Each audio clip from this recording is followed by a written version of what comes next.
बेटा, जरा करीब बैठो। हाँ, ऐसे।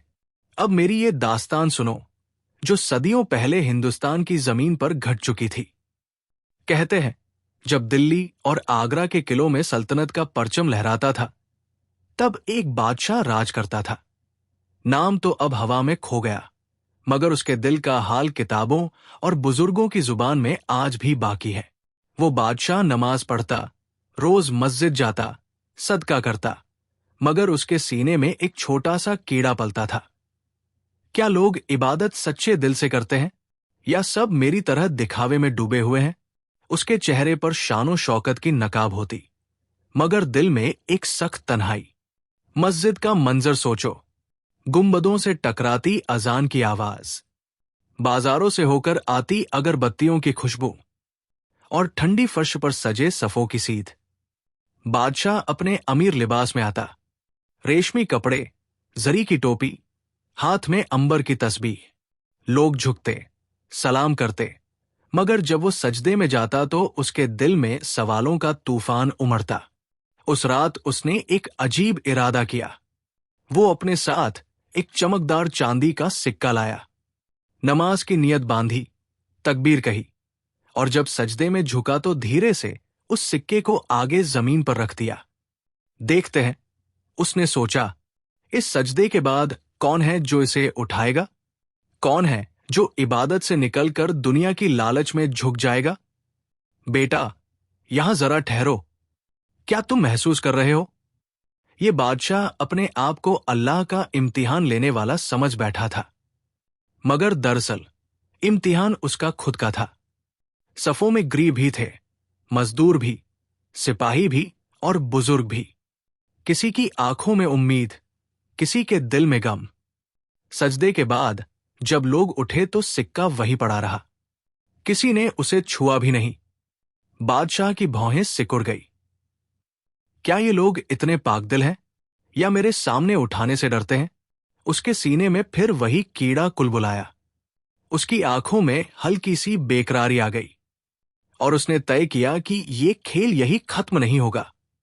उस रात किले में लौटकर उसने नींद का नाम तक नहीं लिया। मोमबत्ती की लौ हिलती रही, और वो तस्बीह घुमाते हुए सोचता रहा, क्या मैं ही हूं जो नियत में कच्चा हूं? क्या मेरी इबादत भी सिक्के जैसी ठंडी और बेजान है, या ये दुनिया सच में डर और लालच से भरी हुई है? उसके गले में तख्त की भारी जिम्मेदारी थी, मगर दिल में एक सवाल, असली सजदा किसका है, सर का या दिल का? बेटा, अब सुन। उस बादशाह की बेचैनी तो जैसे नमाज के बाद और गहरी हो गई। वो मस्जिद से निकला, मगर उसकी आंखें अब भी उस सिक्के की चमक में अटकी थी। किले की दीवारें उसे तंग लगने लगी। मोती जड़े झूमर भी उसे धुंधले से दिखे।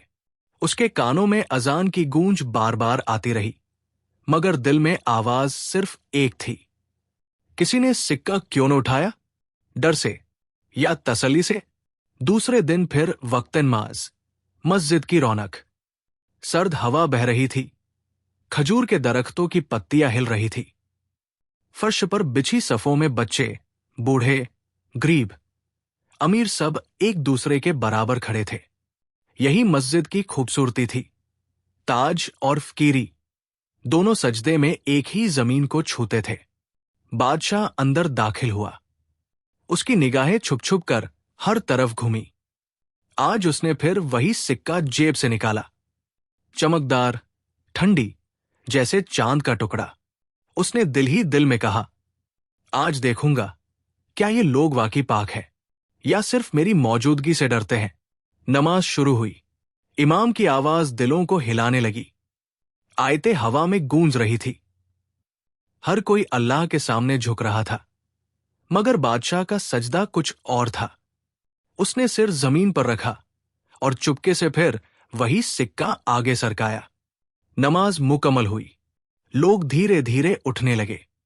किसी ने तस्बीह थामी, किसी ने दुआ मांगी, किसी ने बच्चे को गोद में उठाया, और सिक्का, हाँ बेटा, वो सिक्का वही पड़ा रहा, ठंडी सफेद जमीन पर, धूप की हल्की किरण में चमकता हुआ।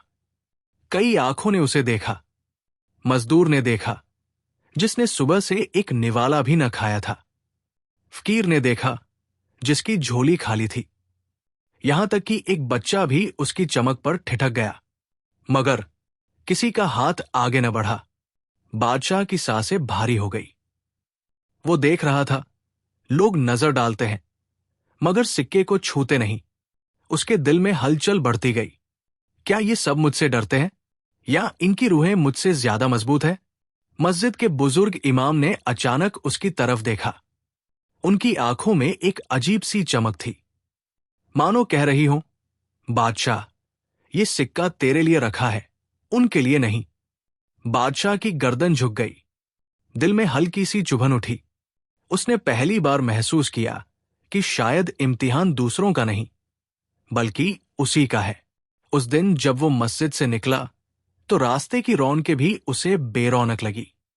बाजार में बिकते गहने, मिठाइयां, कपड़े सब फीके लग रहे थे, क्योंकि उसके दिल में एक ऐसा बोझ बैठ गया था जिसे न तख्त हल्का कर सकता था, न ताज। रात को तन्हाई में उसने आईने में अपना चेहरा देखा। क्या मैं नमाज सिर्फ इसलिए पढ़ता हूं कि लोग मुझे दीनी समझे? क्या मेरी सजदे की रोशनी सिक्के की चमक से कम है? बेटा, यहां जरा ठहरो। तुम्हें महसूस हो रहा है ना कि कैसे एक छोटा सा सिक्का किसी की पूरी दुनिया को हिला सकता है? बादशाह का दिल अब एक ऐसे सफर पर था जहां हर सजदा उसे अपने ही राज दिखाने वाला था। बेटा, सुनो। तीसरे दिन की वो सुबह कुछ और ही थी। आसमान में बादल तैर रहे थे, हवा में हल्की नमी थी। शहर के लोग कहते थे कि ये मौसम रहमत लाता है, मगर बादशाह के दिल का मौसम आज भी बेचैनी और सवालों से भरा हुआ था। उसने अपने खास नौकर से कहा, आज नमाज में मुझे तन्हा छोड़ देना, कोई मेरे पास ना आए। नौकर हैरान हुआ, मगर हुक्म मानना पड़ा। मस्जिद का मंजर आज भी वही था। गुंबदों में गूंजती तिलावत, अगरबत्तियों की महक और सफों में खड़े इंसान जो अल्लाह के सामने बराबर थे। बादशाह दाखिल हुआ तो उसकी चाल में एक अजीब सी थकान थी। उसने चुपके से जेब में हाथ डाला और वही चमकदार सिक्का निकाला। आज उसका दिल ज्यादा तेज धड़क रहा था। वो सोच रहा था, अगर आज भी सिक्का वही रह गया तो समझूंगा कि लोग पाक दिल हैं। अगर उठाया गया तो उनका असल चेहरा सामने आ जाएगा। नमाज शुरू हुई। आयतों की आवाज आसमान में गूंजी। बादशाह झुका, सजदे में सिर रखा और सिक्का आगे रख दिया। उसका दिल धड़क रहा था। पल भर को उसने आंखें बंद की और महसूस किया कि जैसे कोई नजर उस पर टिकी हो। वो जल्दी जल्दी तिलावत के साथ सजदा मुकम्मल करता रहा और फिर नमाज पूरी हुई। बादशाह ने धीरे से आंखें खोली। उसकी नजर उस जगह गई जहां सिक्का रखा था। और बेटा, वहां अब सिक्का नहीं था। उसकी जगह एक सुनहरी चमकती हुई सोने की ईंट रखी थी, इतनी बड़ी कि दोनों हाथों में भी न समाए। उसकी चमक से मस्जिद का फर्श रोशन हो गया। नमाजी हैरान रह गए। कोई धीमे स्वर में सुभान अल्लाह कह उठा। बच्चे उस रोशनी को देखकर दंग रह गए, मगर किसी ने ईंट को छुआ तक नहीं। बादशाह का दिल धक से रह गया। उसके होंठ सूख गए, उसकी रगों में खून जैसे जम सा गया। तभी मस्जिद के बुजुर्ग इमाम आगे बढ़े। उनकी लंबी सफेद दाढ़ी थी, आंखों में नूर और आवाज में सुकून। उन्होंने बादशाह की तरफ देखा और कहा, ए बादशाह, तूने सजदे में जो सिक्का रखा था वो तेरी नियत का आईना था।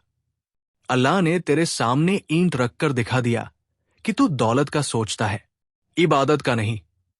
ये ईंट दूसरों के लिए नहीं, तेरे लिए भेजी गई है। बेटा, जरा सोच। बादशाह का चेहरा पीला पड़ गया। उसने पहली बार महसूस किया कि वो दूसरों को परखने चला था, मगर उसका अपना दिल परखा गया। मस्जिद में सन्नाटा छा गया। लोगों की आंखें इमाम पर टिक गई। बादशाह की आंखों में आंसू छलक आए, मगर उसने जल्दी से चेहरा फेर लिया कि कहीं उसकी कमजोरी दिखाई न दे। उस रात बादशाह किले लौटा तो उसके सामने सोने की ईंट रखी थी। महल की रोशनियों में वो ईंट और भी चमक रही थी, मगर बादशाह की आंखें उसे देख न सकी। उसने सर पकड़ लिया और सोचा, क्या मेरी इबादत सिर्फ इसी ईंट की चमक तक सीमित है? क्या मैं भी रियासत की तरह रूह को बेच चुका हूं? बेटा, अब सुन। उस रात किले की चौड़ी दीवारें भी बादशाह को तंग लगने लगी। झूमरों की रोशनी उसे बोझ जैसी लगी और ताज उसके सिर पर कांटों का ताज महसूस हुआ। सोने की ईंट सामने रखी थी, मगर उसकी चमक उसकी आंखों को जलाने लगी। उसने धीरे से कहा, या अल्लाह, ये क्या राज है? मैं दूसरों को परखना चाहता था, मगर तूने मेरा चेहरा मेरे ही सामने रख दिया। दिन बीते, रातें गुजरी। बादशाह अब महफिलों से कट गया। ना संगीत, ना शिकार, ना दरबार की रौनक। उसका दिल अजीब सी ख्लिश में डूबा रहता। एक रात वो तन्हा मस्जिद गया। अंधेरे में सिर्फ चिराग जल रहा था। वो सजदे में गिर पड़ा और उसके आंसू फर्श पर टपकने लगे। उसने महसूस किया कि उसके सीने का बोझ कुछ हल्का हो रहा है। बेटा, कहते हैं कि जब इंसान तौबा के आंसुओं से भीगता है तो जमीन भी उसे अपनी गोद में जगह देती है। बादशाह उसी लम्हे में टूटा हुआ इंसान बन गया था, लेकिन असली सफर अभी बाकी था। एक शाम वो भेष बदलकर शहर से बाहर निकल पड़ा। उसने राजसी कपड़े उतार दिए, साधारण चादर ओढ़ ली। कोई पहचाने न, इसलिए भीड़ से दूर निकल गया। शहर से बाहर एक पुराने पेड़ के नीचे उसने एक फकीर को देखा। सफेद दाढ़ी, पैबंद लगी चादर और आंखों में गहरा सुकून। फकीर ने बादशाह की तरफ देखा, मानो उसे पहले से जानता हो। फकीर ने मुस्कुराकर कहा, आ गए, तुझे ही इंतजार था। बादशाह दंग रह गया। आप मुझे जानते हैं? फकीर ने कहा, जो सिक्का तूने सजदे में रखा उसकी चमक आसमान तक गई, और जब वो ईंट बनी उसका बोझ तेरे दिल पर आ गया, मगर असली बोझ तो तेरी नियत का था। अब बता, तुझसे सजदा किसका मांगा गया था, सोने का या रब का? बेटा, बादशाह की आंखों से आंसू बह निकले। उसने कहा, फकीर साहिब, मैं तो राज किया, मगर रूह का रास्ता खो दिया। मुझे सिखाइए, सजदा कैसे किया जाए? फकीर ने कहा, सजदा सिर का नहीं, दिल का होता है। सिर तो हर कोई झुका सकता है, मगर दिल तब तक नहीं झुकता जब तक अहंकार को बाहर न निकाला जाए। तेरे सजदे में सिक्का था और सिक्के के पीछे तेरा गुरूर। अब अगर तुझे सजदा करना है तो अपना दिल सिक्के की तरह रख और उसे अल्लाह के हवाले कर दे। बेटा, सोचो, वो बादशाह जिसने पूरी सल्तनत को झुकाया था, आज एक फकीर के सामने बच्चों की तरह बैठा था। उसके आंसू उसकी दाढ़ी को भिगो रहे थे। उसने महसूस किया कि ये आंसू ही उसकी असली दौलत है। उस रात उसने कसम खाई कि अब वो अपनी रियासत की चमक दमक को अल्लाह की राह में लगाएगा। उसके दिल में एक नई रोशनी पैदा हुई। सोने की ईंट अब भी उसके किले में थी, मगर अब उसे देखकर वो डरता नहीं था, क्योंकि अब वो समझ गया था कि ईंट नहीं, बल्कि नियत ही असली सोना है। बेटा, उस रात बादशाह किले में लौटा तो उसका चेहरा बदला बदला था। पहले जैसी शानो शौकत न थी, बल्कि सुकून की हल्की सी झलक थी। उसके कंधे भारी नहीं लगते थे।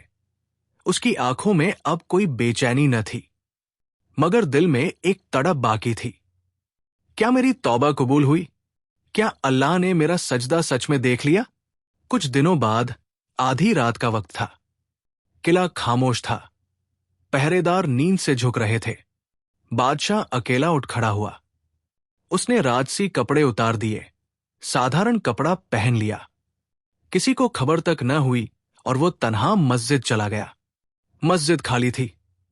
एक चिराग जल रहा था, जिसकी लौ कभी कांपती, कभी ठहरती। बादशाह ने कदम आगे बढ़ाए। उसका दिल धड़क रहा था, मगर आंखों में नमी और होठों पर दुआ थी। वो सजदे में गिर पड़ा। इस बार उसके हाथ खाली थे, न सिक्का, न ईंट, न कोई इम्तिहान, सिर्फ आंसू थे और अल्लाह का नाम। उसने कहा, या रब, अब मैं तुझसे कुछ नहीं मांगता, न ताज, न दौलत, न ईंट, न सिक्का, बस इतना कि तू मेरा दिल साफ कर दे और मेरा सजदा कबूल कर ले। बेटा, कहते हैं उस सजदे में उसकी रूह जैसे पिघल गई। उसने महसूस किया कि उसके सीने का बोझ उतर रहा है, उसके दिल के दरवाजे खुल रहे हैं। वो घंटों सजदे में रहा और जब उठा तो उसके सामने कोई ईंट नहीं थी, न कोई चमक, न कोई चमत्कार, सिर्फ एक सुकून था जो उसने पहले कभी महसूस नहीं किया था। उसका दिल हल्का था, आंखें चमक रही थी और चेहरे पर नूर उतर आया था। सुबह मस्जिद का दरवाजा खुला तो नमाजी आए। उन्होंने देखा कि बादशाह कोने में बैठा तस्बीह पढ़ रहा है। उसके चेहरे पर फकीर जैसी तसल्ली थी। लोग हैरान हुए कि ये वही बादशाह है जो कभी सोने और सिक्कों से इम्तिहान लेता था। बुजुर्ग इमाम भी आए। उन्होंने बादशाह को देखा और मुस्कुराकर कहा, अब तेरे सजदे में कोई ईंट नहीं चाहिए, तेरा दिल ही तेरी दौलत है। बादशाह की आंखें भर आई। उसने हाथ उठाकर दुआ की, या अल्लाह, मुझे ऐसा बना कि मेरी सल्तनत मेरे दिल को गुरूर न दे, बल्कि मेरे सजदे को और झुका दे। बेटा, यही था उस बादशाह का आखिरी मोड़। उसके लिए असली ईंट अब तिजोरी की नहीं, बल्कि दिल की सफाई थी। उसने तख्त पर बैठकर भी फकीर जैसा जीना शुरू किया। लोग कहते थे कि उसके बाद का राज सबसे इंसाफ वाला था। ये दास्तान यही खत्म होती है। सिक्का और सजदा हमें यही सिखाता है कि इबादत में सिक्का मत रखो, नीतियों को साफ रखो, क्योंकि असली दौलत जमीन पर नहीं मिलती, बल्कि दिल की रोशनी में मिलती है।